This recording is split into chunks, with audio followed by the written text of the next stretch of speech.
Hello student, good afternoon.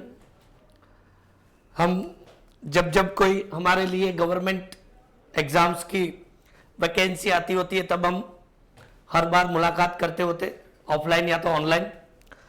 तो हमारे पास अभी बहुत सारी ऐसी, अब दिवाली आ रही है, नवरात्रि आज से स्टार्ट हो रही है, तो बहुत सारी ऐसी वैकेंसीज और अपॉर्चुनिटी आई हुई है। इसको दिवाली बोनस समझो, दिवाली की गिफ्ट समझो, क्योंकि बहुत सारे फील्ड में आज कोरोना की वजह से बहुत सारे स्टूडेंट जॉब ढूंढने के लिए बहुत एफर्ट लगाते होते, और हमारे तो मतलब बैंकिंग सेक्टर में एक ऐसा मौका आता है हर बार कि हर बार महीने 2 महीने में कोई ना कोई गवर्नमेंट फील्ड का एक कहीं ना कहीं अच्छा सा पोस्ट मिल जाता है। हमें बस देरी होती है कि उसके लिए तैयारी करने का, और उस एग्जाम के लिए जो भी एफर्ट लगाने होते, जो मेहनत करनी होती है, वो मेहनत अगर हम अच्छी तरह से कर ले तो वो जॉब, चाहे वो हमारी दिवाली गिफ्ट के हिसाब से मिले या एक कैरियर की गिफ्ट के हिसाब से मिले, वो हमारे लिए बेस्ट रहता है। तो दोस्तों, आज ऐसी ही एक नोटिफिकेशन हमारी आई हुई है।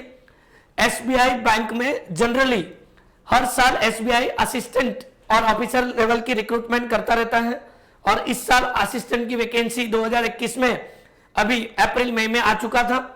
लेकिन इस साल की जो 2021 की ऑफिसर की वैकेंसी जो मतलब अवेटेड थी, वो अभी डिक्लेयर हो चुकी है। बहुत सारे स्टूडेंट जैसे ही ग्रेजुएशन हो जाता है तो सबसे बड़ा ड्रीम होता है कि एसबीआई में एक ऑफिसर बने, और एक इंडिया का सबसे बड़ा बैंक है, लार्जेस्ट बैंक, गवर्नमेंट बैंक है, उसमें ऑफिसर बन के अगर जॉब ले तो हर एक स्टूडेंट का एक ड्रीम होता है, और कैरियर एक बहुत बेस्ट कैरियर के बारे में सोचते होते। तो ये एसबीआई पीओ की बात करेंगे आज। अभी रिसेंटली नोटिफिकेशन आया 2 दिन पहले, लेकिन जब भी कोई रिक्रूटमेंट आता है, नोटिफिकेशन आती है, बहुत सारे स्टूडेंट ऐसे होते हैं जो फर्स्ट टाइम अभी ग्रेजुएशन क्लियर करके और उसके बाद जो जॉब के लिए अप्लाई करते होते हैं, तो उसको कुछ बेसिक गाइडलाइंस होती है रिक्रूटमेंट के रिलेटेड कि कौन फॉर्म भर सकता है, उसके लिए एज लिमिट क्या होती है, उसके बाद उसके लिए ग्रेजुएशन में कभी मतलब परसेंटेज मांगे हैं कि नहीं मांगे हैं, उसके बाद सिलेबस प्रीलिम्स का क्या है, मेंस का सिलेबस क्या है, उसके एग्जाम कब है।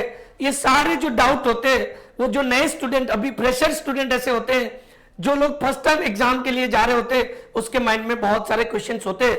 तो आज आपको ये मैसेज के थ्रू सारे आपके जो डाउट है वो सारे क्लियर हो जाएंगे रिगार्डिंग एसबीआई पीओ या ऑफिसर।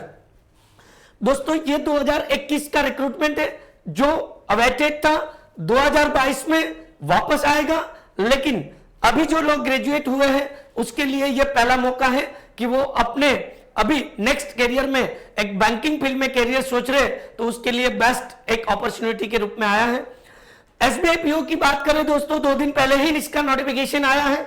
ऑल ओवर इंडिया, जब ऑफिसर की पोस्ट की मैं बात करूं तो पूरे इंडिया में लगभग 2056 के आसपास वैकेंसीज है। तो ये जो नंबर ऑफ वैकेंसीज है वो ऑल ओवर इंडिया होता है। स्टेट वाइज जो नंबर ऑफ वैकेंसीज होती है वो ऑफिसर लेवल पे डायरेक्ट स्टेट वाइज नहीं लिखा होता है, directly number of vacancy India level पे कितना है वो लिखा होता है। लेकिन हर स्टेट में, हर सिटी में जहां से आप अप्लाई करते हो वहां पे आपके लिए पोस्ट होती है। चाहे आप गुजरात से अप्लाई करो या महाराष्ट्र करो, राजस्थान से करो, दिल्ली करो, यूपी करो, बिहार करो, झारखंड करो, या किसी भी स्टेट से आप अप्लाई करोगे, हर स्टेट में इसकी वैकेंसीज होती है। दूसरा, कब उसके ऑनलाइन फॉर्म है, उसके बाद उसका एजुकेशन क्वालिफिकेशन, एज लिमिट, उसको स्टेप बाय स्टेप हम देखते जाते हैं। फर्स्ट तो नंबर ऑफ वैकेंसीज 2000 के आसपास वैकेंसी है। वैकेंसीज कम नहीं गिनी जाएगी क्योंकि एसबीआई का एक कैलेंडर चल रहा है। लास्ट जैसे मैंने 5-7 सालों से एसबीआई का एक शेड्यूल देखा है, हर साल ऑफिसर लेवल की 2000 वैकेंसी रिक्रूट करता है और असिस्टेंट लेवल की 5000 से लेकर 10,000 तक की रिक्रूटमेंट करता होता है। तो ये वैकेंसी कम नहीं, बहुत सारी वैकेंसी है। अब आगे इस वैकेंसी के बारे में जो बेसिक गाइडलाइंस है उसको देखते हैं। दोस्तों, पहली बात कि जब भी कोई फॉर्म आता है तो पहले तो उसका फॉर्म जो है उसके लिए टोटल नंबर ऑफ पोस्ट तो हमने डिस्कस कर लिया कि 2056 वैकेंसीज है। लेकिन उसके बाद जब अगर हम उसकी एलिजिबिलिटी की बात करेंगे कि कोई भी बैंक की एग्जाम आती है, असिस्टेंट लेवल की हो या ऑफिसर की लेवल की हो, हर एक स्टूडेंट को पहला सवाल यह होता है कि कौन अप्लाई कर सकता है, कि स्टूडेंट यहां पे एलिजिबल है। तो पहली चीज, जिन स्टूडेंटों ने ग्रेजुएशन करके रखा हो, किसी भी फील्ड में ग्रेजुएशन किया हो, चाहे वो कॉमर्स फील्ड में किया हो, चाहे वो उन लोगों ने इंजीनियरिंग फील्ड में किया हो, कॉमर्स फील्ड हो, इंजीनियरिंग फील्ड हो, साइंस फील्ड हो, कंप्यूटर फील्ड हो, या कोई भी आर्ट्स का फील्ड हो, मेडिकल फील्ड हो, कोई भी फील्ड के स्टूडेंट जो होते हैं बैंकिंग में अप्लाई कर सकते हैं। क्योंकि बहुत सारे स्टूडेंट के माइंड में ये होता है कि बैंकिंग में जाने के लिए कॉमर्स या कोई इकोनॉमिकल बैकग्राउंड चाहिए, तो ये माइंड में मतलब अगर कोई विचार हो तो वो यहां जरूरी नहीं है। बैंकिंग एग्जाम के लिए अगर एसबीआई पीओ में आप फॉर्म भर रहे हो तो आपको यानी ग्रेजुएशन किसी भी फील्ड में आपका होना जरूरी है। लेकिन यहां पे पहला सवाल ये होता है कि यहां पे कोई परसेंटेज की रिक्वायरमेंट है कि नहीं, तो यहां पे कोई भी परसेंटेज की रिक्वायरमेंट नहीं है, परसेंटेज कोई भी यहां पे जरूरत नहीं है, ओनली आपका ग्रेजुएशन चाहिए। रिसेंटली अगर आपका ग्रेजुएशन कंप्लीट हुआ है तो भी आप एलिजिबल हो। बस एक यहां पे एक कंडीशन है, एसबीआई ने नोटिफिकेशन में एक कंडीशन रखा है कि आपका जो रिजल्ट है वो किससे पहले डिक्लेयर हो जाना चाहिए, तो कि 31 दिसंबर 2021 तक आपका रिजल्ट आ गया होना चाहिए। कभी कभी कोई स्टूडेंट के ऐसे सवाल होते हैं कि सर मेरा रिजल्ट तो आ गया, मार्कशीट नहीं आई है।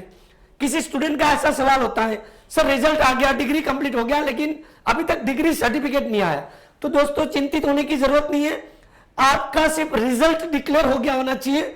आपकी यूनिवर्सिटी की वेबसाइट पे आपका सिर्फ रिजल्ट डिक्लेयर हो गया होना चाहिए। आपकी मार्कशीट भले बाद में आए, आपकी डिग्री सर्टिफिकेट भले बाद में आए, लेकिन आप पीओ के लिए अप्लाई कर सकते हो। और वो भी आज की तारीख में अगर किसी का रिजल्ट नहीं आया है, लेकिन फिर भी अगर 31 दिसंबर 2021 तक अगर उसका रिजल्ट आ जाता है तो भी वो अप्लाई कर सकते हैं।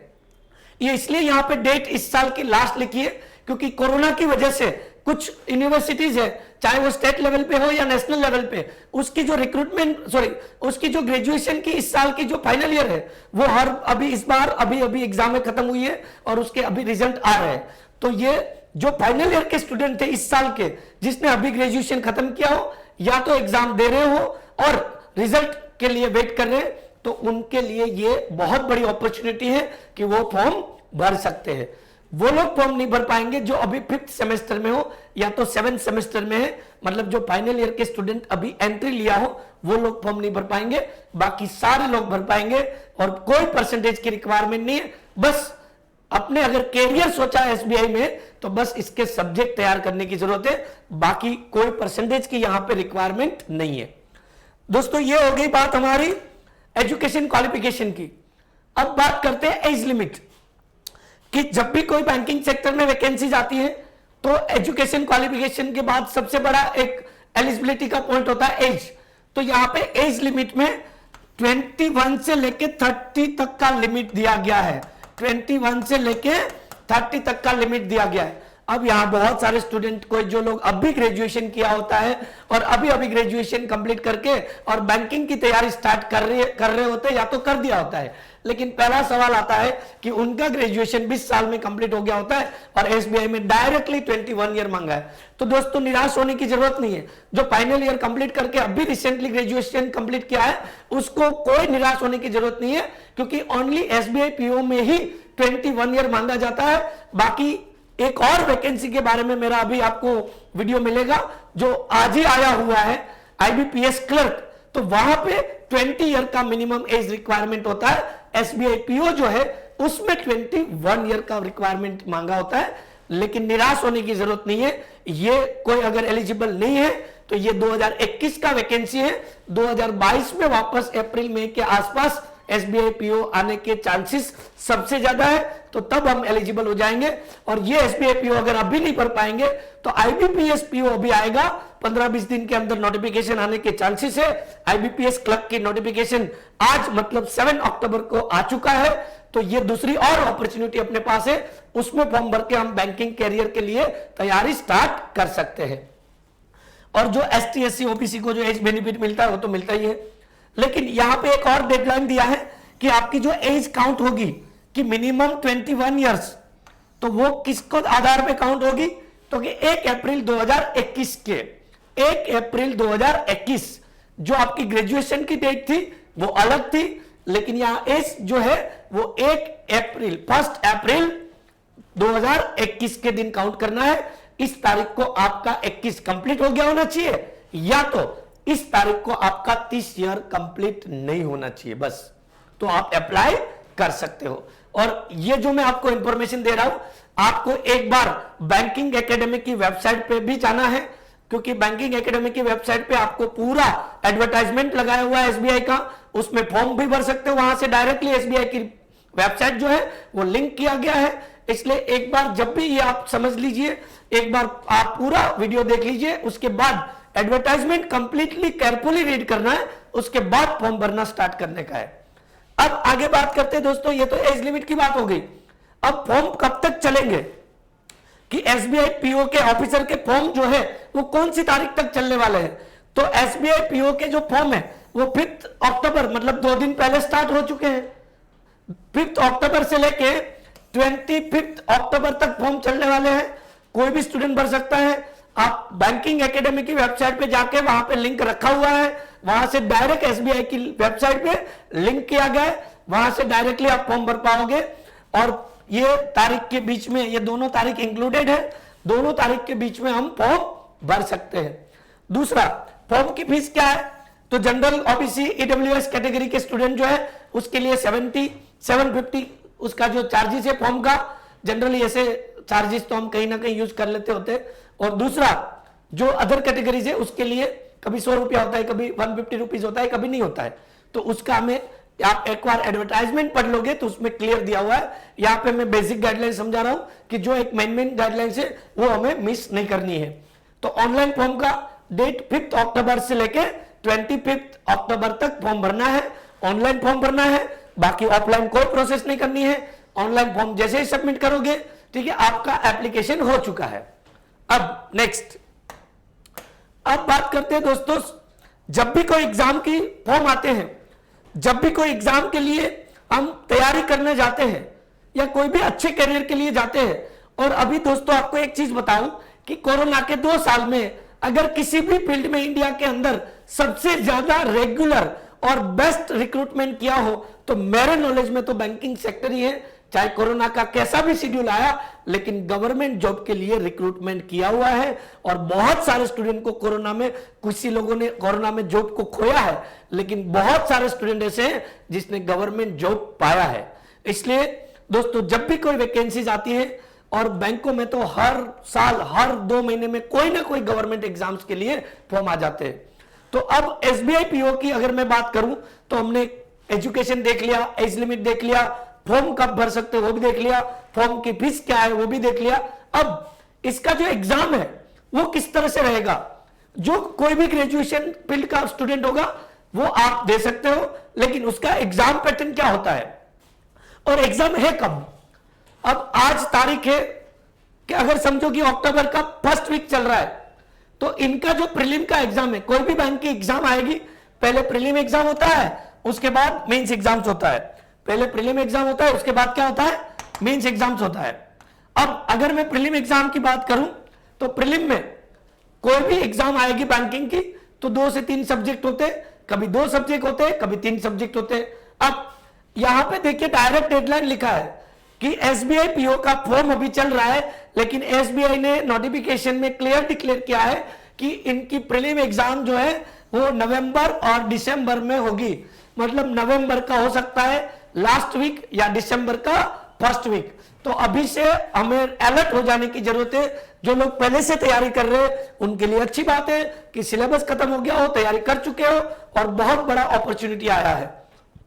और जो लोग अभी तैयारी चालू करना सोच रहे हैं तो उनको बहुत घबराने की जरूरत नहीं है। हर 2 महीने में कोई ना कोई वैकेंसी आएगा, लेकिन कभी ना कभी शुरुआत तो करनी पड़ेगी, क्योंकि ज्यादातर लोग ऐसे जो क्वालिफाई होने में दिक्कत आती है तो वो लोग क्या करते हैं, जब फॉर्म आते हैं तब तैयारी चालू करते हैं, और उसके बाद फिर 1.5 से 2 महीना बचता है, और उस टाइम पे फिर तैयारी के लिए जो एक कमिटमेंट के साथ मेहनत करनी चाहिए उतना टाइम मिलता नहीं है।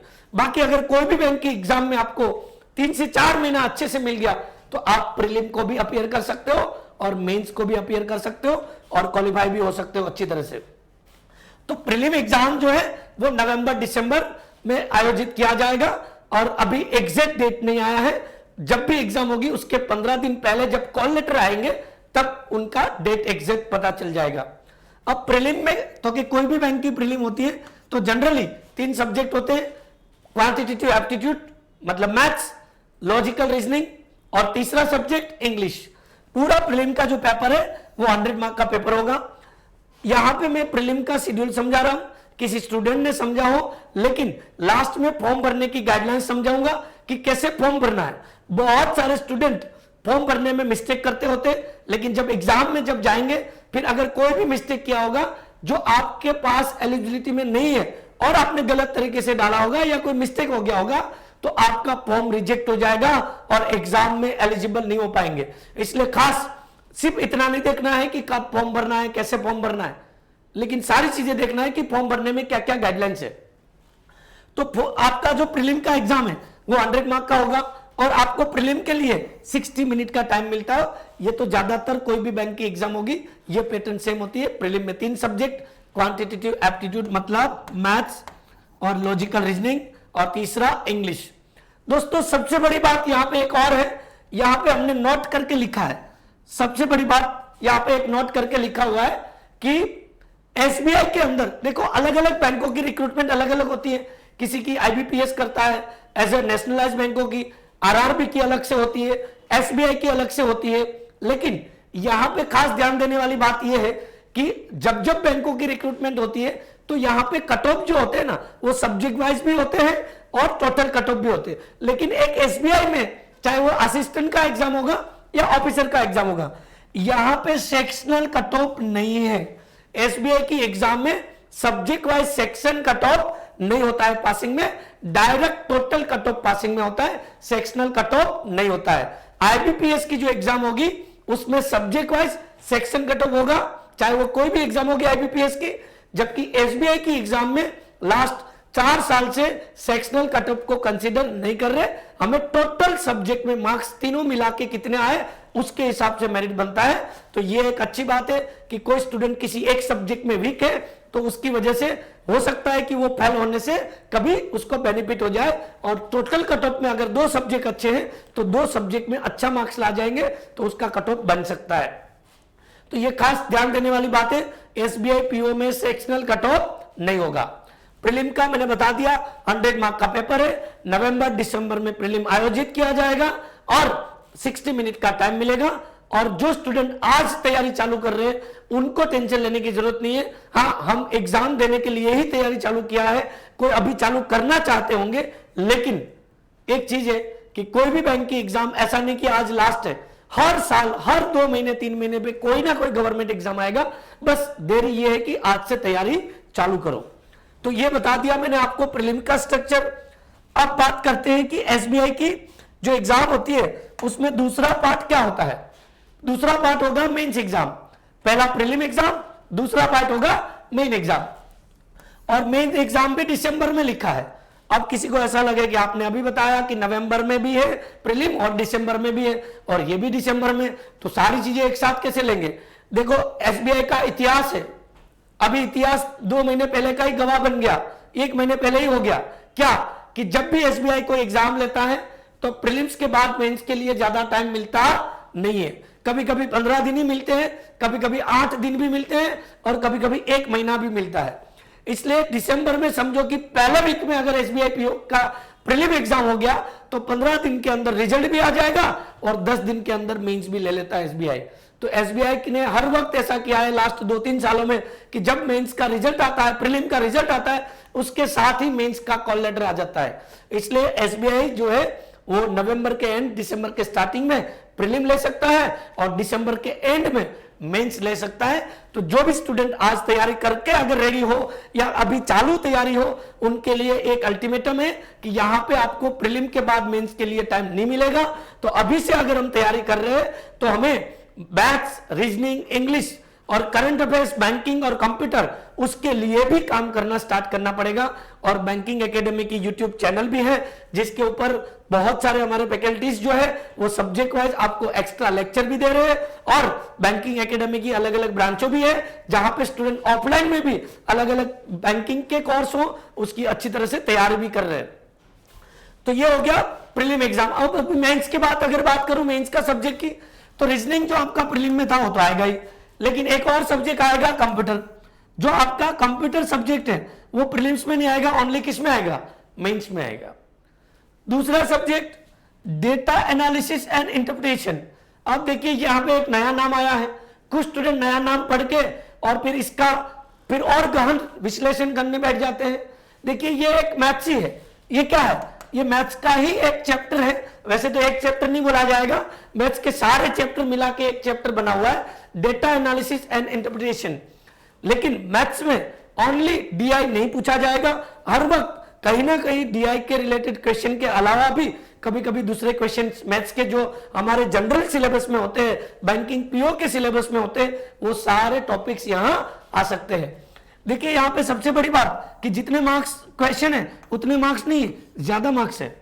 तो कभी कभी कोई क्वेश्चन ऐसा होगा जिसके 2 मार्क्स भी होंगे, कभी कभी कोई क्वेश्चन ऐसा होगा जिसका 1.5 मार्क्स भी हो सकता है, क्योंकि नंबर ऑफ क्वेश्चन कम है और मार्क्स क्या है, ज्यादा है।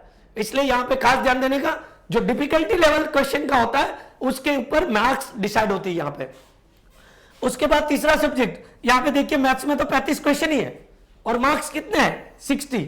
इसका मतलब कोई क्वेश्चन ऐसे होंगे जिसके 2-2 मार्क्स होंगे, कोई क्वेश्चन ऐसे होंगे जिसका 1-1 मार्क्स भी हो सकता है, लेकिन वो वहां लिखा नहीं होगा, एसबीआई खुद डिसाइड कर लेता है कभी कभी। उसका डिफिकल्टी लेवल जैसा होगा वैसा मार्क्स अलॉटमेंट दिया जाता है। उसके बाद इंग्लिश तो वो तो था ही प्रीलिम में। उसके बाद जनरल अवेयरनेस, इकोनॉमिक अवेयरनेस और बैंकिंग अवेयरनेस।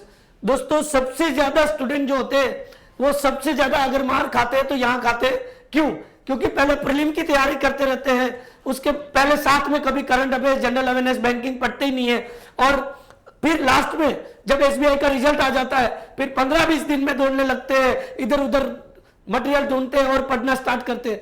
दोस्तों 3-4 महीने की तैयारी कर रहे हैं, तो जब साथ में अगर करंट अफेयर्स को भी, आज आपके पास जो करंट न्यूज आ रहे हैं, जो करंट अपडेट्स आ रहे हैं, अगर उसको नहीं पढ़ोगे, ठीक है, तो लास्ट 15 दिन में ये सब्जेक्ट तैयार करना मुश्किल हो जाता है। और अगर एसबीआई में या कोई भी बैंक के एग्जाम में सबसे अगर स्कोरिंग सब्जेक्ट हो तो ये सब्जेक्ट है जहां पे नॉलेज के ऊपर आप आंसर दे सकते हो, बाकी सब स्पीड के ऊपर आंसर दे सकते हो।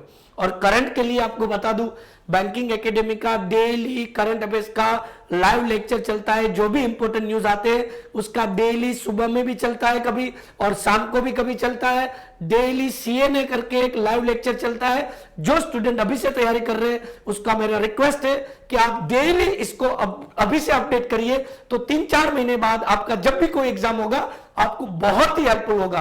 और दूसरे हमारे जो अलग अलग सब्जेक्ट के यूट्यूब पे लाइव लेक्चर चल रहे हैं, वो जो स्टूडेंट एक्स्ट्रा टाइम पे फ्री है वो अटेम्प्ट करते होते, ऑफलाइन तो चल ही रहा है, लेकिन ऑनलाइन में जब फ्री होते तब मैथ्स के भी शेड्यूल चल रहा है, रीजनिंग भी शेड्यूल चल रहा है, और तीसरा इंग्लिश भी चल रहा है, डेली हिंदू एडिटोरियल भी चल रहा है। बहुत सारे स्टूडेंट इंग्लिश इंप्रूव करने के लिए बहुत सारे सोर्स ढूंढते होते, तो डेली शाम को 7:30 बजे हिंदू एडिटोरियल भी चल रहा है कि कोई स्टूडेंट अच्छी तैयारी करता है तो उसको रेगुलर टच में इंग्लिश रहे।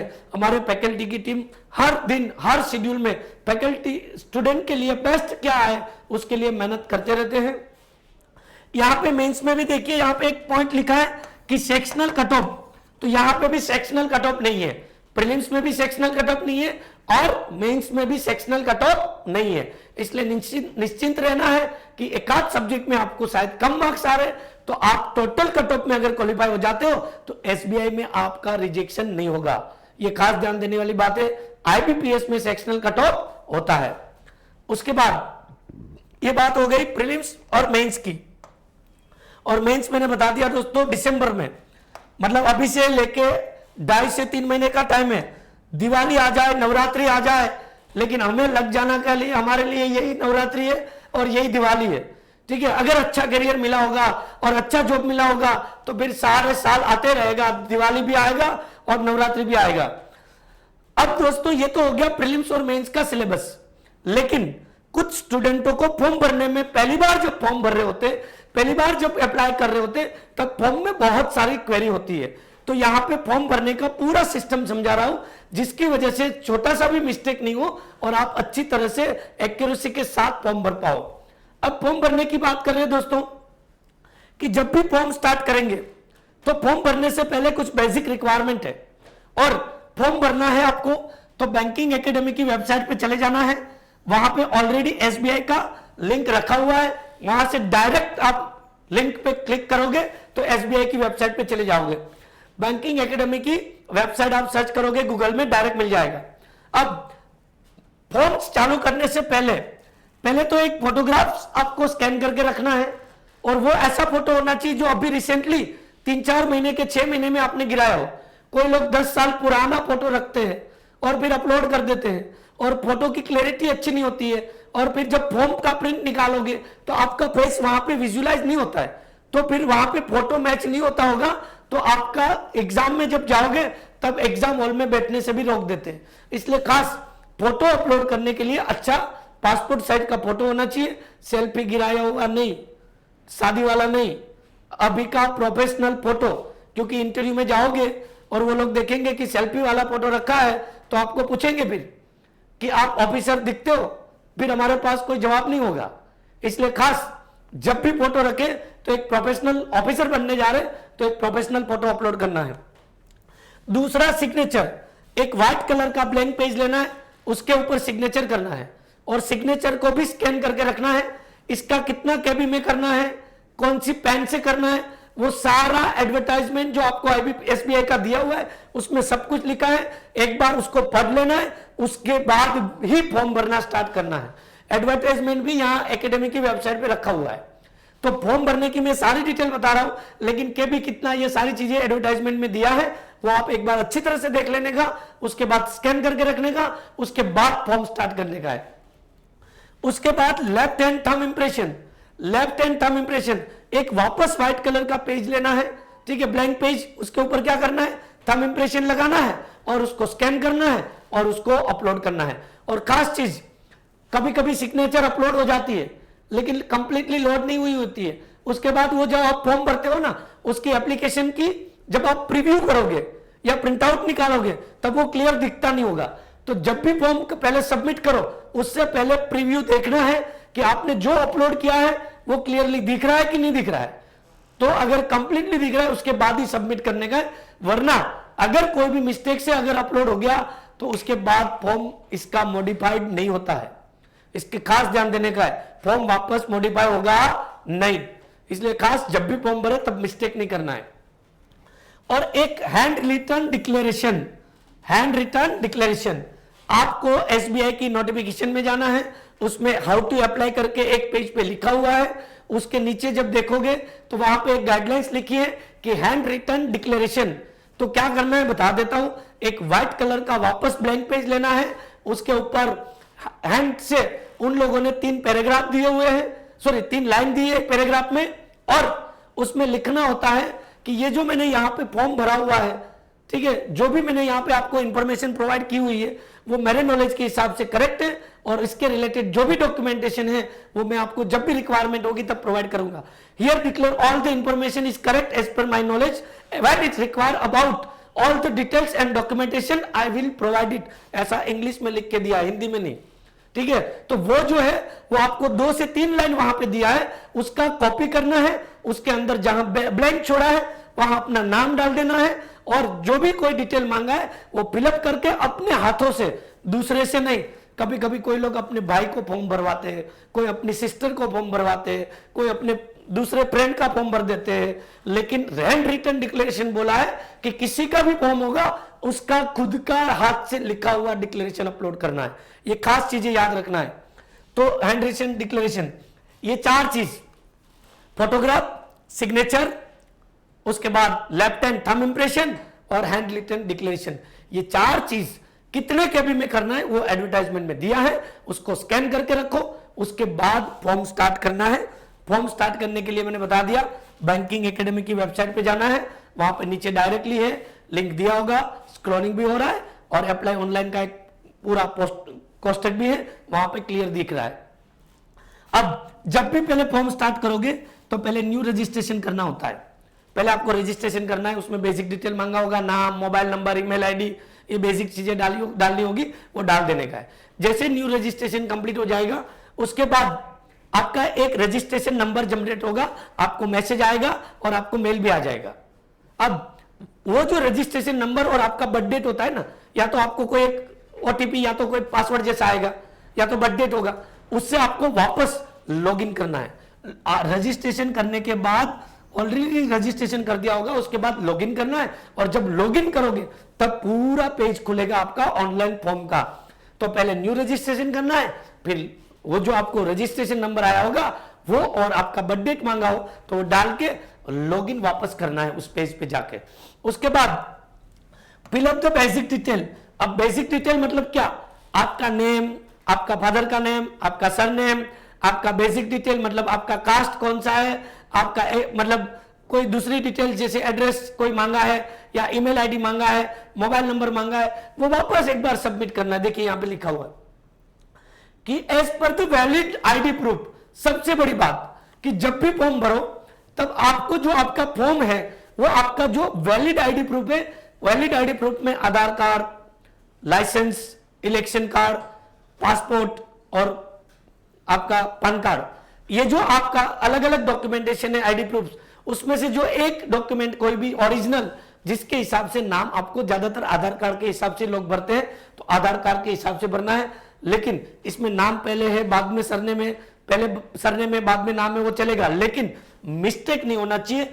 जैसा जैसा आपका आईडी प्रूफ है, जो भी लेटर आईडी प्रूफ में नेम में छपे हैं उसमें कोई लेटर मिस्टेक नहीं करना है, ये खास ध्यान देने का है, क्योंकि वो लोग वहां जब जाएंगे तो नेम को लेटर टू लेटर भी कभी चेक करते हैं, इसलिए खास ध्यान देने का है। आईडी प्रूफ के हिसाब से ही फॉर्म भरना है। उसके बाद कास्ट सिलेक्ट करना है। कास्ट, बहुत सारे स्टूडेंट जो है यहां मिस्टेक करते होते हैं, उसके बाद फॉर्म भरने के बाद पता चलता होता है या तो प्रीलिम खत्म होते आने के बाद पता चलता है कि मैंने तो कास्ट में गलत कर दिया, इसलिए खास ध्यान देने का। जो जनरल वाले लोग हैं मेरे, ठीक है, उसका तो नाम ही काफी है, उसको कोई कास्ट सर्टिफिकेट की जरूरत नहीं है, लेकिन जो एसटी, एससी, ओबीसी और अभी जो नया आया वो ईडब्ल्यूएस, तो उसके लिए सबसे पहले कास्ट, अगर आप किसी भी कास्ट में आते हो तो पहले यह चेक करने का कि आपका जो कास्ट सर्टिफिकेट है वो नेशनल लेवल पे वैलिड है या ओनली स्टेट लेवल पे।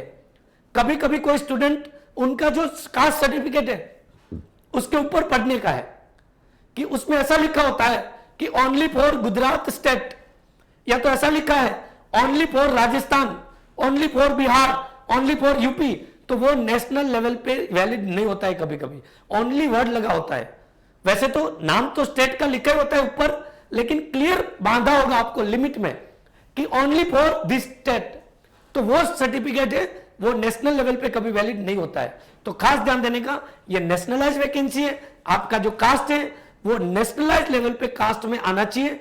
ज्यादातर लोगों की आती होती है, लेकिन कभी कभी कोई कास्ट ऐसी होती है जिसने स्टेट ने उसको दर्जा दिया होता है तो वो कभी ऐड नहीं हुई होती, इसलिए कास्ट सिलेक्ट करने से पहले आपका कास्ट सर्टिफिकेट बन गया होना चाहिए। ये खास ध्यान देने की। कोई लोग ऐसा होते हैं कि मैं कास्ट सर्टिफिकेट बाद में बना लूंगा, हाँ आपको अपलोड नहीं करना यहां, लेकिन बाद में नहीं बना और कोई क्वेरी आई तो फिर फॉर्म में कुछ नहीं हो पाएगा। इसलिए कास्ट सर्टिफिकेट खास आपका पहले बना होना चाहिए, भले रिन्यू नहीं किया हो, ठीक है, कोई अगर डेट खत्म हो गया वो चलेगा, या अपलोड नहीं करना है, लेकिन वापस बन जाना चाहिए। अभी तक बनाया ही नहीं होता है तो फिर क्वेरी है, ध्यान देने का, वरना कास्ट चेंज नहीं हो पाएगी। एक बार फॉर्म भर दिया उसके बाद कोई चेंज नहीं होगा। तो ये हो गया कास्ट के रिलेटेड दोस्तों। अब बात करते हैं कि मैंने अभी बताया कि कहां जाके फॉर्म भरना है, तो गूगल पे लिखोगे बैंकिंग एकेडमी तो बैंकिंग एकेडमी की वेबसाइट खुल जाएगी। यहां पे बैंकिंग एकेडमी का नाम होगा, ये तो रिक्रूटमेंट है इसलिए यहां डायरेक्ट एसबीआई पीओ दिख रहा है। हाँ, जब आप बैंकिंग एकेडमी की वेबसाइट को नीचे स्क्रॉल करोगे तो यहां पे देखिए लिखा है एसबीआई पीओ नोटिफिकेशन, ठीक है, तो आप यहां पे डायरेक्ट क्लिक करोगे तो यहां डिटेल मिलेगा, एडवर्टाइजमेंट, और यहां अप्लाई ऑनलाइन है। और यहां पे देखिए ऊपर ही स्क्रॉलिंग हो रहा होगा एसबीआई पीओ रिक्रूटमेंट, तो यहां से भी डायरेक्ट आप डिटेल, वहां से आप सारी डिटेल आपको वहां से मिल जाएगी। तो ये हो गया एसबीआई पीओ का एकेडमी की वेबसाइट पे जाके कैसे फॉर्म भरने का। यहां डेट भी लिखा है, लास्ट डेट कौन सा है। उसके बाद वहां पे जैसे ही क्लिक करोगे तो आप एसबीआई की वेबसाइट पे रिडायरेक्ट हो जाओगे, एसबीआई की वेबसाइट पे डायरेक्ट हो जाओगे। और यहां पे देखिए मैंने अभी बोला था पहले न्यू रजिस्ट्रेशन करना है, जैसे ही न्यू रजिस्ट्रेशन कर दोगे उसके बाद आपको एक रजिस्ट्रेशन नंबर आएगा, और उसको कैसे लॉगिन करना है तो कि यहां पासवर्ड देखो लिखा है रजिस्ट्रेशन नंबर और पासवर्ड दोनों चीज आएगी, तो उससे वापस लॉगिन करना है और उसके बाद फॉर्म आपका स्टार्ट होगा। इसलिए खास ध्यान देने का कि बैंकिंग एकेडमी की वेबसाइट और उसके बाद डायरेक्ट एसबीआई का वेबसाइट वहां से लिंक हो जाएगा। उसके बाद बात करते हैं फॉर्म भरने में। देखिए एसबीआई की एग्जाम में फॉर्म भरते हैं तब एक चीज मांगा जाता है कि number of attempt in SBI PO exam. ये क्वेश्चन पूछा जाता है कि आपने एसबीआई पीओ में कितने अटेम्प्ट अभी तक दिए हुए। जो स्टूडेंट ने पहली बार एग्जाम देने आ रहे हैं तो उसने तो कोई अटेम्प्ट दिया ही नहीं होगा, लेकिन कोई स्टूडेंट 6 महीने से तैयारी कर रहे होते, 1 साल से तैयारी कर रहे होते, उसने कभी जब तैयारी नहीं कर रहे होते सेल्फ एग्जाम दिया होता है। तो अगर आपने कोई पहले एग्जाम दिया है तो यहां पूछा है, लेकिन यहां एक गाइडलाइंस है कि आपका एक अटेम्प्ट कब गिना जाता है। अगर आपने प्रीलिम दिया है और प्रीलिम क्वालिफाई नहीं किया है, तो आपने मेंस अपीयर नहीं किया है, तो उसको एक अटेम्प्ट गिना जाता नहीं है। आपका एक अटेम्प्ट तब गिना जाएगा कि प्रीलिम्स क्वालिफाई हो गए और मेंस अटेम्प्ट कर दिया हो। फिर मेंस के बाद हो सकता है कोई सिलेक्ट हो गया होगा, लेकिन कोई अगर मेंस के बाद क्वालिफाई नहीं हुआ है तो उसको एक अटेम्प्ट गिना जाता है, प्रीलिम को अटेम्प्ट गिना नहीं जाता है। इसलिए खास ध्यान देने का, जो लोग प्रेशर है, जो पहली बार एसबीआई पीओ दे रहे, उसको तो सवाल ही नहीं है। और कोई पूछेगा कि सर एसबीआई की एग्जाम कितनी बार दे सकते हो पीओ की। एसबीआई पीओ के लिए पूरे इंडिया में एसबीआई पीओ के लिए ही एक बार गाइडलाइंस है कि आप मैक्सिमम एसबीआई पीओ 4 बार दे सकते हो। अब दोस्तों 4 बार मतलब 4 साल हो गया, 2021, 22, 23, 24, 4 साल तो पास होने में लगते नहीं है, इसलिए टेंशन लेने की जरूरत नहीं है। ठीक है, आपको एक अटेम्प्ट हुआ हो तो भी टेंशन नहीं है, नहीं हुआ हो तो भी टेंशन नहीं है। बाकी कोई एग्जाम में कितनी बार अटेम्प्ट करना है ऐसी कोई गाइडलाइंस नहीं है।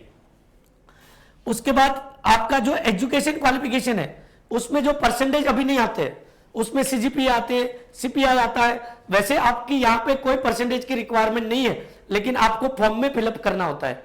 तो आपके जो भी आपके एवरेज परसेंटेज को जिसमें बोला होता है सीजीपीए, एसजीपीए या तो सीपीआई, उसको आपको परसेंटेज में कन्वर्ट करना है। परसेंटेज कन्वर्ट करने की फॉर्मूला आपकी मार्कशीट में होती है। अगर आपको नहीं पता हो आप अपने सीनियर को भी पूछ सकते हो या यूनिवर्सिटी या कॉलेज में भी पूछ सकते हो। उसका फॉर्मूला हर यूनिवर्सिटी का होता ही है। परसेंटेज कितने भी आए हो एसबीआई में रिक्वायरमेंट नहीं है, लेकिन फॉर्म फिलअप करने में उसको फिलअप करना है। उसके बाद कंप्यूटर नॉलेज अगर पूछा है तो कंप्यूटर नॉलेज हमारे पास है ही। हमें एक बेसिक कंप्यूटर नॉलेज चाहिए। एक नॉर्मल कैंडिडेट कंप्यूटर पर बैठ के कैसे ऑपरेट कर सकता है वो रिक्वायरमेंट होती है। तो कंप्यूटर नॉलेज भी बेसिक अगर पूछा है तो हम यस लिख देंगे। उसके बाद signature on white paper with black pen. एक बार हर एग्जाम में जब भी कोई नोटिफिकेशन आता है, एसबीआई का है, आईबीपीएस का है, हर एग्जाम में पेन के कभी कलर भी लिखे होते हैं कि कौन सी कलर से आपको सिग्नेचर करना है, कौन से थंब की साइज से आपको थंब इंप्रेशन लगाना है। ये सारी गाइडलाइंस होती है, लेकिन कभी कभी कहीं पे कंपलसरी होता है, कहीं पे कंपलसरी नहीं होता है। लेकिन एक बार हर एडवर्टाइजमेंट आपको एक बार पढ़ लेने का है कि ब्लैक में बोला है, ब्लू में बोला है, व्हाइट में बोला है, किस में भी बोला। उसके बाद थंब इंप्रेशन, उसके बाद हैंड रिटन डिक्लेरेशन। ये मैंने पहले ही बता दिया आपको कि ये सारी चीजें फॉर्म भरने के बाद अपलोड करनी है। फॉर्म भरने के बाद एक बार उसको प्रीव्यू कर लेना है, उसमें कोई मिस्टेक नहीं है, चेक कर लेने का है। एक बार सबमिट बटन दबा दिया उसके बाद वो मॉडिफाइड नहीं हो पाएगा। और फॉर्म की जो फीस है वो भी ऑनलाइन भरना है। नेट बैंकिंग हो, आपका डेबिट कार्ड हो, क्रेडिट कार्ड हो, चाहे कोई भी ऑनलाइन डिजिटल बैंकिंग है, उससे आपको फॉर्म फीस भरनी है। कोई जगह पे ऑफलाइन फीस भरने जाना नहीं है, इसलिए खास ध्यान देने का है। उसके बाद तो यहां पे लगभग दोस्तों फॉर्म भरने रिलेटेड जो भी गाइडलाइंस है कि बेसिक डिटेल से लेके फाइनल फॉर्म कंप्लीट होने तक की सारी इंफॉर्मेशन मैंने आपको यहां शेयर कर दी है। और SBI notification related form IAS मतलब डेट कौन सी है, तब से लेके प्रीलिम्स और मेंस की एग्जाम का स्ट्रक्चर क्या है, सब कुछ मैंने डिस्कस कर दिया है। बस उम्मीद एक ही है दोस्तों कि जब भी आप गवर्नमेंट बैंकों में करियर बना रहे हैं तो एक अच्छे करियर के रूप में इसको अगर देख रहे हो तो आज से, अगर किसी ने पहले चालू कर दिया तो बहुत अच्छी बात है, लेकिन आज से इसके लिए फुली इंटरेस्ट के साथ तैयारी करें।